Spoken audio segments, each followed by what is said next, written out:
peu comment certaines institutions ont évolué. Alors attendez, j'essaie juste de le partager en... Pardon, voilà, ça arrive. Comment certaines institutions donc, ont évolué pour s'adapter aux contextes multiples, hein, bien sûr, contexte national, contexte régional avec l'élaboration de la construction européenne, et puis bien sûr mondial, au fur et à mesure du développement de la mondialisation et puis aussi des relations internationales. Alors, on avait donc étudié l'organigramme de la 4e République, donc j'espère que vous avez bien compris que c'est un régime qui est intrinsèquement instable, parce qu'il donne beaucoup de poids au Parlement qui peut renverser le gouvernement, et que comme il n'y a pas de majorité absolue, les différents partis qui sont représentés doivent forcément s'entendre entre eux, et donc former des coalitions qu'ils n'ont pas toujours. Alors la différence aussi avec les partis d'aujourd'hui, c'est que il peut y avoir, même des tout petits partis peuvent être représentés, alors que vous savez, aujourd'hui, il faut qu'il y ait au moins 5% dans le Parlement pour qu'il y ait des représentants. Donc, il y a vraiment une multitude de partis, un éclatement qui font, parce que ça se fait à la proportionnelle et pas à partir d'un nombre exact. Et puis alors, c'est encore plus visible avec le nombre de députés, hein. Vous voyez, les députés, 618, je crois qu'aujourd'hui, c'est 500 et quelques à peu près. Donc forcément, les voix sont très souvent discordantes, d'accord? Et ensuite, on avait commencé à voir en quoi, voilà, on s'était arrêté là, en quoi la France de 1945, qui est en train de se reconstruire, est une France nouvelle, qui va demander beaucoup à l'État, hein. Et ça, c'est vraiment d'actualité avec ce qui se passe dans les hôpitaux, hein. On a supprimé des lits, alors ça, c'est pas lié à la droite ou la gauche, hein. Ça avait commencé sous Sarkozy, mais alors avec Hollande, ça a été encore plus accentué. Pourtant, donc Sarkozy, vous savez, est de droite, Hollande était au Parti socialiste, enfin du Parti socialiste. Et là, justement, en 1945, les idéaux de la résistance, qui sont ceux de la justice sociale, de la répartition des richesses, etc., sont appliqués concrètement dans des mesures qui sont prises sur le plan donc politique, puisqu'on pense qu'en ayant un Parlement fort, ça permet de mieux représenter le peuple, même si, je vous l'ai un peu dit, il y a des problèmes dans ça, pardon, et puis aussi sur le plan économique. Alors, vous avez ici un schéma qui indique donc, ah pardon, excusez-moi, j'ai agrandi, donc du coup, voilà, qui indique voilà, l'action de l'État dans la reconstruction. Et donc, on vous explique que ça permet d'expliquer, pardon, que l'État est au cœur du nouveau système économique et social qui est en train de s'installer. Alors, comment ça fonctionne? D'abord, on vous dit qu'il y a un État-providence. Qu'est-ce que c'est qu'un État-providence? Est-ce que c'est complètement nouveau, le fait qu'il y ait un État-providence? Est-ce que ça vous dit quelque chose, ce terme? L'État-providence, c'est un État qui se met en place à la fin de la guerre, et il marche avec la sécurité sociale. Alors, c'est lié, mais la sécurité sociale est une invention complète de 1945. C'est-à-dire que le fait que l'État protège les individus par différents éléments qu'on va voir ensemble, et dont on est aujourd'hui encore les héritiers, et dont les gouvernements, depuis début des années 80, alors milieu des années 80, pardon, sont en train de le démanteler. Et vous voyez, je vous dis milieu des années 80, si on regarde tous les présidents qu'il y a, alors attendez, je reviens à... Alors, voilà. Alors, regardez les présidents. Est-ce que vous voyez la petite flèche qui bouge là ou pas du tout? Non? Vous voyez pas? Vous la voyez, d'accord. Donc Giscard, Mitterrand, voilà, Mitterrand, il arrive au pouvoir en 1980. Vous verrez quand on va étudier son septennat, c'est vraiment les premières années, le Parti socialiste qui met en place des mesures, parce que c'est des mesures extrêmement sociales. Mais dès le milieu des années 80, pour plein de raisons, on le verra, cet État qui a été mis en place en 1945, qui cherche à protéger économiquement et socialement les individus, est complètement modifié. Et ça correspond aux années Mitterrand, il est au pouvoir quand même jusqu'en 95, parce qu'il a eu 2 mandats de 7 ans. Ça continue avec Chirac, ça s'accentue avec Sarkozy. Hollande ne change pas grand-chose à ça, alors que pourtant il est Parti socialiste. Alors on verra quand même, hein, il y a des différences bien sûr. Et alors avec Macron, ça se poursuit aussi, hein. Donc ce démantèlement de l'État, pardon, mis en place est un bouleversement qui est lié aussi, alors attendez, il y a quelqu'un qui vient d'arriver, aux événements en France bien sûr, mais aussi à l'échelle mondiale. Alors, un État-providence, c'est un État qui protège les individus. Et ce n'est pas nouveau. Déjà, dans l'entre-deux-guerres, cette question avait été évoquée parce qu'il y avait eu la crise de 1929. Et donc, il y a l'idée que pour que les individus vivent bien, il ne faut pas geler leur salaire, il faut au contraire favoriser quoi? Il ne faut pas faire des économies sur leur salaire en diminuant, en les augmentant pas pendant des années et des années. Qu'est-ce qu'il faut faire au contraire? Qu'est-ce qui peut relancer l'économie d'un pays? Bah, donner plus de pouvoir d'achat. Exactement, donner plus de pouvoir d'achat. Et comment c'est possible? Bah, du coup, en augmentant justement Exactement, les exactement. salaires. C'est-à-dire relancer la consommation, parce qu'on pense comme ça que les individus vont acheter plus, et donc les entreprises vont produire plus, et donc elles vont embaucher plus, et donc c'est le cercle vertueux de la croissance.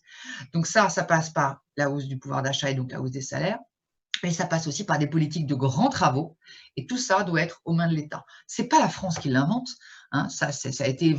Alors déjà, pendant la Première Guerre mondiale, comme il fallait tout centraliser, l'État, c'était lui qui passait des commandes, et donc il y avait déjà eu cette expérience d'intervention de l'État.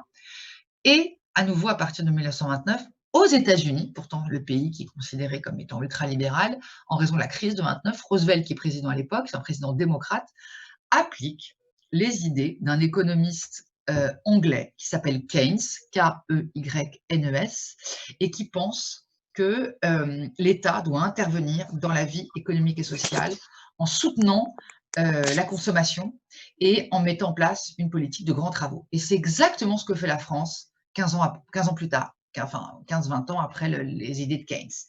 D'accord. Alors, comment ça se passe? Donc, on vous dit, c'est écrit, redistribution des richesses. En dessous, sécurité sociale, branche maladie, branche accident du travail, maladie professionnelle, branche retraite, branche famille. Ensuite, on vous dit nationalisation. Alors peut-être qu'on fait, enfin, je vous dis déjà les quatre piliers.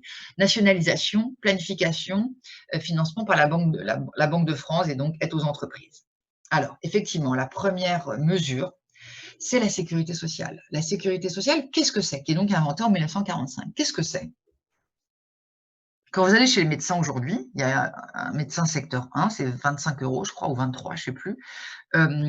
Et il garde 1 € pour lui, mais le reste, est-ce que vous le payez? Jamais. C'est-à-dire que ça veut dire, enfin, concrètement, ça veut dire que vous soyez pauvre, ou que vos parents soient PDG de je ne sais pas quoi, ou qu'ils soient, je ne sais pas moi, caissier ou peu importe, donc ils aient un salaire beaucoup plus faible. Avec ce système, tout le monde peut être soigné, d'accord? Et la sécurité sociale s'occupe donc des maladies, des retraites, et cetera, donc c'est indiqué en dessous. Et comment c'est possible? Comment c'est mis en place, la sécurité sociale? Bah, il y a une cotisation, enfin, c'est le même principe que les impôts, non? Exactement, tout à fait, hein. C'est par un système donc de cotisation sociale, c'est-à-dire salariale, les salariés qui paient sur leur salaire, mais c'est en proportion de ce qu'ils gagnent, hein. Donc voilà, un éboueur, il verse tant par rapport à son salaire, et je sais pas moi, un immense avocat, pareil. Alors ça dépend, est-ce qu'il n'est pas forcément, s'il est salarié en tout cas, parce qu'après il y a chacun qui a son compte, et cetera. Pareil, quand on verse, les patrons, pardon, le patronat justement qui embauche, lui aussi verse des cotisations, et c'est au prorata de ce qu'il gagne. Donc ça met en place une parfaite justice, une parfaite, pardon, équité sociale, d'accord? Donc c'est fondamental. Donc ça, c'est un premier pilier qui permet à tout le monde, voilà, d'être égaux face à la maladie, face aux accidents, face à la retraite. D'accord? C'est-à-dire d'assurer un système de justice sociale, et ça, c'est le Conseil national de la résistance, hein, qui avait déjà posé les premiers jalons à la fin de la guerre, enfin, avant même que la guerre s'achève. Alors, il y a aussi un autre système, c'est les allocations familiales, par exemple. C'est-à-dire les allocations familiales, plus vous avez d'enfants et plus vous touchez donc de l'argent. Jusqu'à il y a encore 5 ans, ce n'était pas du tout lié à la richesse. C'est-à-dire que vous soyez PDG et que vos parents gagnent 15 000 € à deux, et si vous y avez 4 enfants, bah, ils touchaient, voilà, je crois que c'était 450 €, je crois, 4 enfants. Et que vous soyez, voilà, caissier, c'est pareil. Hollande a fait en proportion voilà, de ce qui était gagné. C'est-à-dire qu'on touche toujours de l'argent quand il y a à partir de 2 enfants, mais voilà. Mais en tout cas, voyez, citez-moi d'autres pays dans le monde où on a ça, voilà. Il y en a certainement, hein, mais enfin, ça, c'est vraiment, et c'est mis en place en 45. Et en fait, le but, c'est aussi de refavoriser la natalité, parce que la natalité en France a diminué. Et donc, voilà, donc les allocations familiales, la sécurité sociale, et puis en plus, bien sûr, l'impôt. L'impôt, comment dire, proportionnel. C'est-à-dire que c'est pareil, hein, on paye des impôts en fonction de, voilà, de ce qu'on gagne. Donc, comme ça, on a une véritable redistribution des richesses et donc un État qui protège. Donc, j'ai passé, excusez-moi, un peu de temps dessus.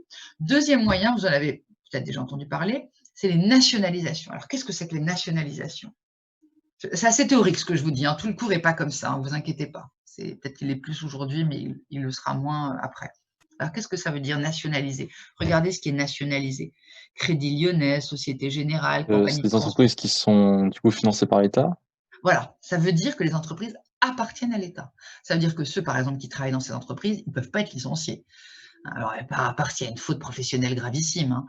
Mais voilà, ça veut dire aussi qu'il y a, comment dire, que du coup, le coût, je ne sais pas moi, de l'électricité, des billets d'avion, etc., il ne peut pas comme ça changer du jour au lendemain parce qu'il y a plus d'offres ou plus de demandes, etc. Donc ça aussi, bien sûr, ça empêche aux dirigeants de ces entreprises de s'enrichir comme ils le souhaitent, puisque c'est l'État qui contrôle, mais pour les individus, pour la population, pour la société, ça permet une véritable justice sociale. D'accord? Donc, ça veut dire que ça appartient à l'État. Nationalisation, c'est synonyme de collectivisation. Ensuite, vous avez planification. C'est-à-dire que tous les 5 ans, il y a un plan incitatif qui dit, voilà, il faudra produire tant de tonnes de charbon, tant de tonnes d'électricité, etc., etc. Et ensuite, la Banque de France. Alors, tout ce système, à quoi pourrait-il faire penser? Mais en réalité, qu'est-ce qu'il n'est pas? À quoi ça pourrait faire penser ce système avec une très forte empreinte de l'État?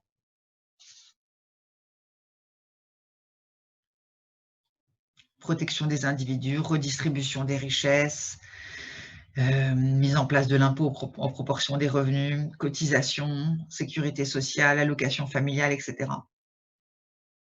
Dans quel autre pays, à l'époque, il y a ça? À l'Est, en Europe? L'URSS? Les pays communistes, hein, les pays communistes. Sauf que, ce qui différencie justement la France des pays communistes qui mettent complètement ça, où l'État contrôle tout, c'est que c'est incitatif. Alors non, la sécurité sociale, voilà, mais la planification, elle est incitative. Hein, c'est-à-dire qu'elle ne dit pas, voilà, si vous n'avez pas produit tant de tonnes de machin, l'ouvrier machin sera sanctionné, etc. Bon, je caricature un peu. Là, ce n'est pas le cas. D'accord? Et puis, ça n'empêche pas qu'il y ait aussi la propriété privée. Hein. Là, c'est les grandes entreprises, mais voilà. Donc ça, c'est un levier, cette mise en place de, comment s'appelle, de l'État-providence. C'est vraiment un levier pour protéger les individus.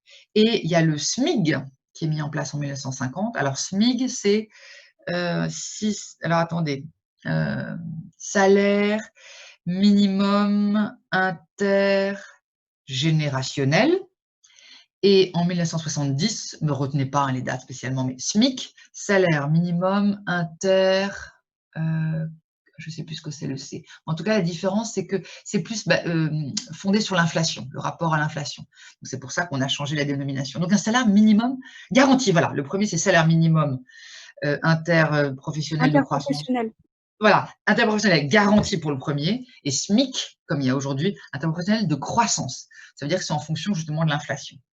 Voilà, donc ce qu'on peut dire, c'est que la France, qui est en train de se construire au milieu de 45 avec toute cette mise en place, donc une économie planifiée, un État-providence qui permet de redistribution, de redistribuer les richesses par des prestations sociales, par les impôts, par des cotisations sociales, permet à la France de rentrer dans la croissance.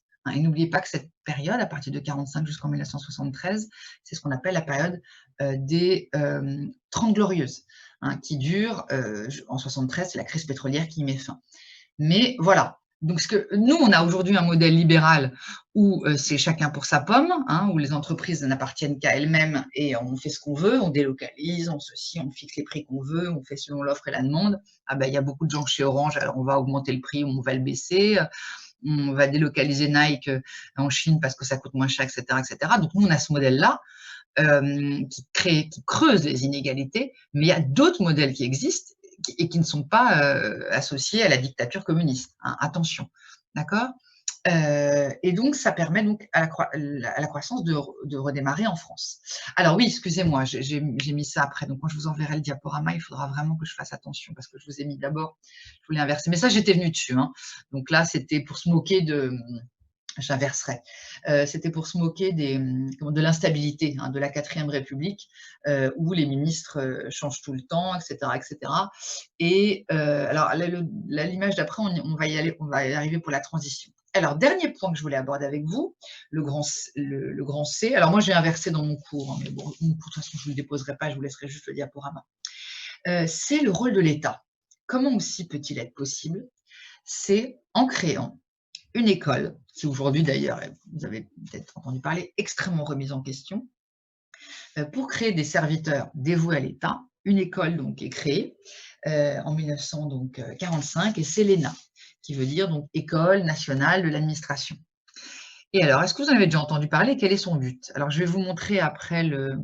C'est de former les hauts fonctionnaires. Exactement, voilà, c'est de former les hauts fonctionnaires qui auront tous la même formation, qui est le dévouement au service de l'État républicain.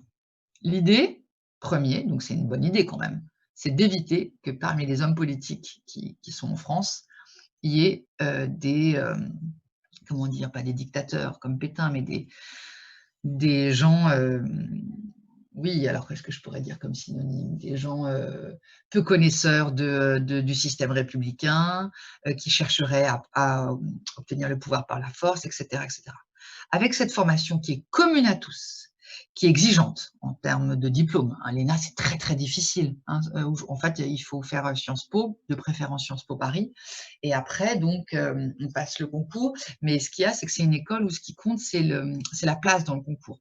Donc, les premiers de l'ENA, ils seront ensuite présidents de la République, ou qu'est-ce qu'ils seront encore? Ils seront, enfin voilà, ou grands préfets, etc. Ceux qui sont dans les dernières places, bon, évidemment, c'est pas mauvais, mais voilà. Alors que si vous prenez par exemple une autre école comme Polytechnique, donc là qui est plutôt pour des scientifiques, mais parmi les polytechniques, donc là c'est quand vous faites vos 2 années de prépa, la match, puis comme on dit aujourd'hui, et puis après, vous passez les concours. Donc, vous pouvez passer les concours d'école de commerce, mais vous pouvez aussi passer les concours d'ingénieurs comme les mines, comme Polytechnique, par exemple.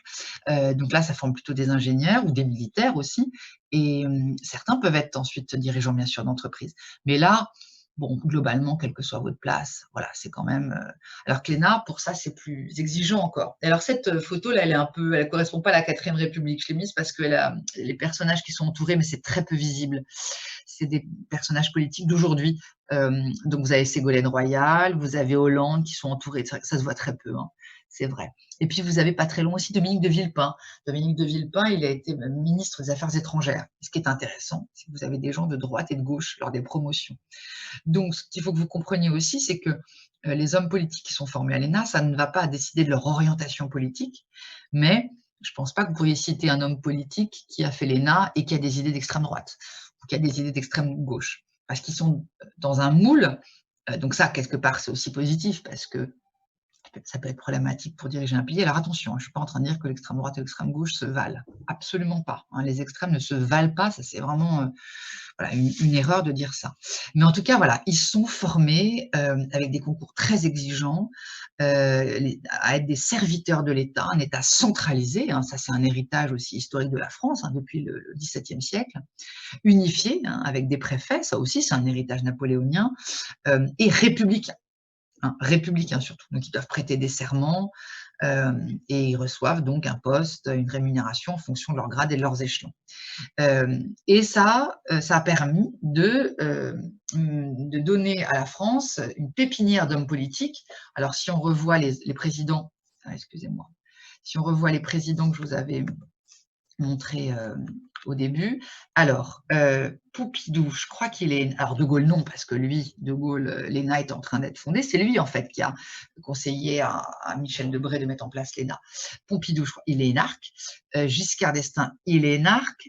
Mitterrand, peut-être qu'il l'a passé en interne, hein, parce qu'il était aussi sous la 4ème République, donc il était peut-être déjà âgé, je ne sais plus, je pense, mais je pense. Je ne suis pas sûre. Chirac, il l'est, bien sûr. Alors c'est marrant parce que quand il est devenu président de la France, on avait diffusé son bulletin alors je ne sais plus quel lycée, il était Henri IV ou Louis Grand, en terminale, et il avait des notes pas extraordinaires, je ne sais pas, c'était écrit genre élève agité, ou, vous voyez, donc tout est possible. Bon, il était déjà dans un bon lycée, vous allez me dire. Hein, et Sarkozy, voilà, hein, c'est le Hollande aussi, Macron aussi, des énarques. Sarkozy, c'est un avocat. Vous voyez, c'est le seul qui n'était pas énarque. Et alors pour Mitterrand, c'est différent parce que ça existait avant. Hein, donc c'est pas du tout pour justifier que je dis ça. C'est comme De Gaulle. Hein, Mitterrand, il est arrivé au pouvoir très tard. Or, Sarkozy, de tous ces présidents, c'est celui qui a été le plus proche en termes d'idées de, je dirais, la droite dure. D'accord, en termes d'idées, hein, vous voyez, l'identité nationale, etc., etc. Donc, c'est intéressant quand même de voir que c'est aussi une formation, l'ENA, qui a des atouts, parce que ça permet, voilà, d'éviter qu'il y ait n'importe qui au pouvoir. Maintenant, aujourd'hui, c'est très critiqué. Alors, je parle beaucoup, excusez-moi, qu'est-ce qu'on lui reproche à l'ENA? Est-ce que vous avez entendu des… Voilà, Macron, il était question à un moment qu'il le supprime ou qu'il… Est-ce que… Voilà, qu'est-ce qu'on lui reproche? Que c'est trop élitiste. Exactement, que c'est trop élitiste et que ça forme des technocrates, c'est-à-dire des administrateurs qui sont complètement déconnectés du pays réel. Et on parle d'énarchie au pouvoir. Et effectivement, la preuve, c'est que dans une année, donc là c'est l'année 78, une promotion, voilà, 78, vous avez des gens qui sont fréquentés, qui ont bu des verres ensemble, qui ont ceci, cela, et qui sont de tout bord politique. Donc c'est ça aussi qui fait dire aux Français depuis peut-être une vingtaine d'années maintenant, ils sont tous pareils, les hommes politiques, la droite, la gauche, c'est pareil. Et c'est pour ça, c'est là-dessus que Macron a surfé d'ailleurs, hein, en se disant, je suis voilà, ni droite ni gauche. Et donc, de dire, ils sont tous pareils, les hommes politiques, ils ne se préoccupent pas de nous, etc., etc. D'accord? Donc, on parle d'énarchie au pouvoir et de technocrates, voilà, déconnectés de la réalité. Alors, il faut aussi savoir que cette volonté de centraliser le pouvoir, c'est un héritage français qui date de Louis XIV et la monarchie absolue, mais qui a été confirmé par la Révolution française, hein, par toutes les étapes de la Révolution française. Et c'est pour ça qu'on a pu parler aussi, pour qualifier la centralisation et l'importance de l'État en France, de jacobinisme. Alors, petit souvenir de seconde, qui sont les jacobins? Est-ce que ça vous dit quelque chose? C'était un parti à l'époque de la Révolution Oui, alors on ne française. disait pas parti, on Oui. disait autre chose, qui se réunissaient dans des cafés. C'était un club, non? Exactement, très bien. C'était un club, tout à fait, qui se réunissait dans les cafés. Donc le club des Jacobins, à gauche, et Robespierre en est issu, et qui voulait donc effectivement donner une importance à l'État, parce qu'il pensait que c'était le seul moyen de construire, comment dire, une administration solide. Et voilà. Ensuite, ils peuvent avoir les orientations. Bon, alors avec les Jacobins, c'était plutôt du côté de voilà, redistribution des richesses, etc., etc. Mais donc voilà, hein, cette tradition comme ça, vous voyez, de jacobine en France, là quand on dit État jacobin, ça ne veut pas dire qu'il est à gauche, non. Ça veut dire qu'on a une administration hyper centralisée, hein, que le gouvernement central prend des décisions et le retransmet au niveau régional ou local, il répercute sur ses préfets, ce qui veut dire que les régions en France, en tout cas pendant toute cette période jusqu'au début des années 80, elles ont très peu d'autonomie. Ça a changé bien après. Alors j'ai beaucoup parlé, on va passer à la deuxième partie, donc qui est l'État sous De Gaulle. Là, on a vu donc l'État sous la 4ème République. Et donc, si on fait un bilan de la 4ème République, donc faites pas attention au B, hein, je mettrai ça avant et je rechangerai mon diaporama. Ce qui m'intéresse par contre, c'est l'image de droite. Bilan de la 4ème République sur le plan politique, c'est un échec, puisqu'elle n'a pas duré longtemps, puisqu'elle est profondément instable, qu'elle est divisée, etc., qu'elle s'est disputée sur la guerre froide, qu'elle s'est divisée sur la construction de l'Europe et sur la guerre d'Algérie. C'est ça qui l'a fait chuter. Donc là, vous avez une image d'une manifestation pour l'Algérie française, qui défend même des généraux français qui voulaient que l'Algérie reste française. Et vous avez Vive Massu. Massu, hein, c'était un général, donc voilà, ils ont tenté en 61, alors là c'est en 58 la manif, hein, de prendre le pouvoir.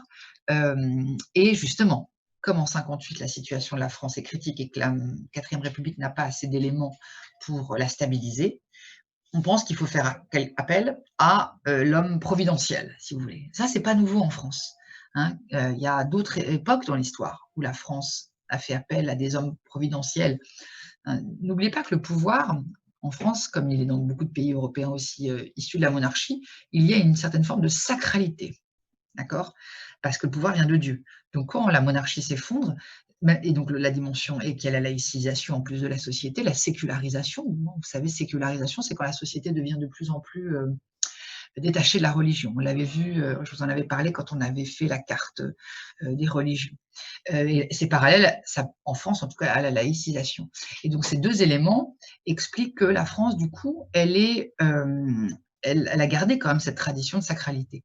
Alors c'est pareil, là, je vous avais dit que j'allais de temps en temps, lors des cours, essayer des fois de vous apporter des notions un peu enfin je veux dire pour plus tard, quoi, quel que soit ce que vous allez faire.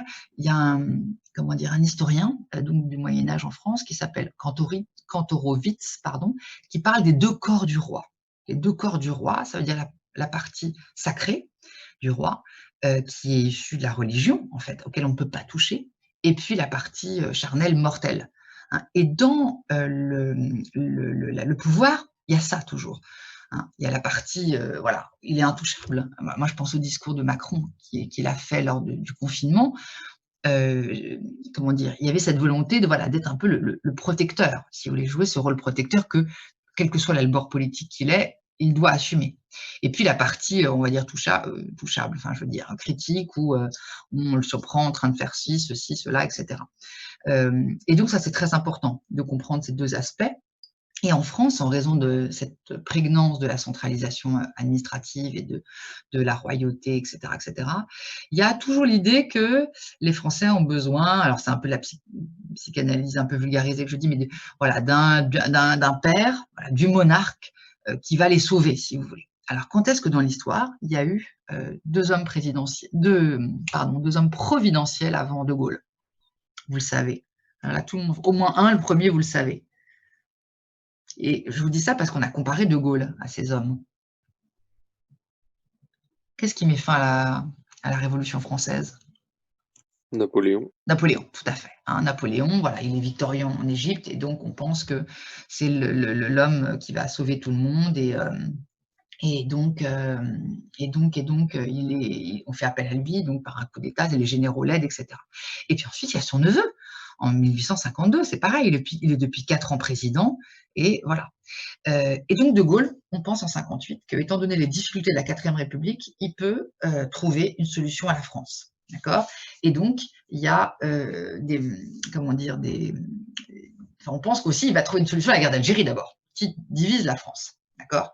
Parce qu'il y en a qui pensent que l'Algérie doit être française, rester française, parce que les Français sont là depuis 1830. Donc n'oubliez pas que dans le chapitre, on a dit que le sujet, c'était l'État. Quand on s'était vu en présentiel, on avait bien dit qu'on n'allait pas parler des colonies, hein, et on ne va pas en parler. Je ne vais pas vous raconter la manière dont la France gérait l'Algérie. Mais comme c'est ce qui explique en partie la chute de la 4e République, je suis obligée quand même de vous dire 2-3 choses dessus. Et donc, à part le Parti communiste, tout le monde pense qu'il faut garder l'Algérie française en 54. Tout le monde. Hein, même la SFIO, même si elle change assez vite de bord, hein, mais voilà.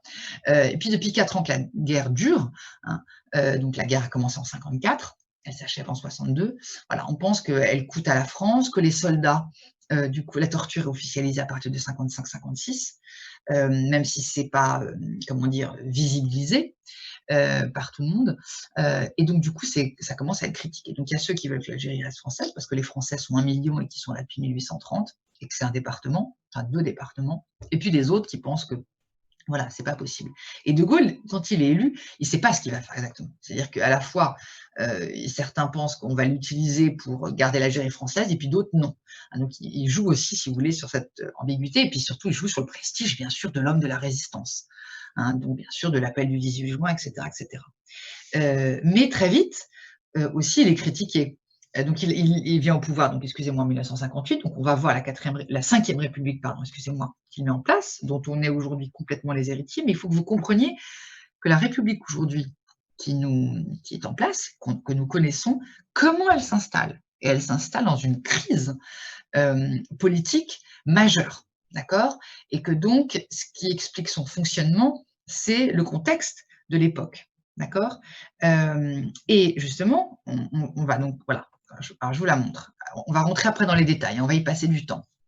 Juste une chose, le président de la République, donc il est élu. Alors là, c'est pas indiqué, mais quand la Constitution est mise en place, il n'est pas élu directement, hein. Il est élu par des grands électeurs, un peu comme aux États-Unis, hein, qui élisent, etc. Puis ça change très vite, c'est pour ça que là, je vous ai mis les institutions qui sont fondées et qu'on connaît aujourd'hui, voilà, qu'on connaît aujourd'hui, parce que vous avez même indiqué les 2 mandats. Mais ce président, on va le voir, il a beaucoup de pouvoir. Alors, pourquoi De Gaulle pense qu'il faut donner au président beaucoup de pouvoir?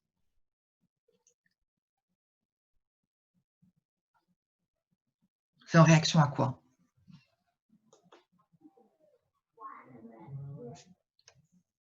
Alors, vous ne voyez pas ou vous êtes parti?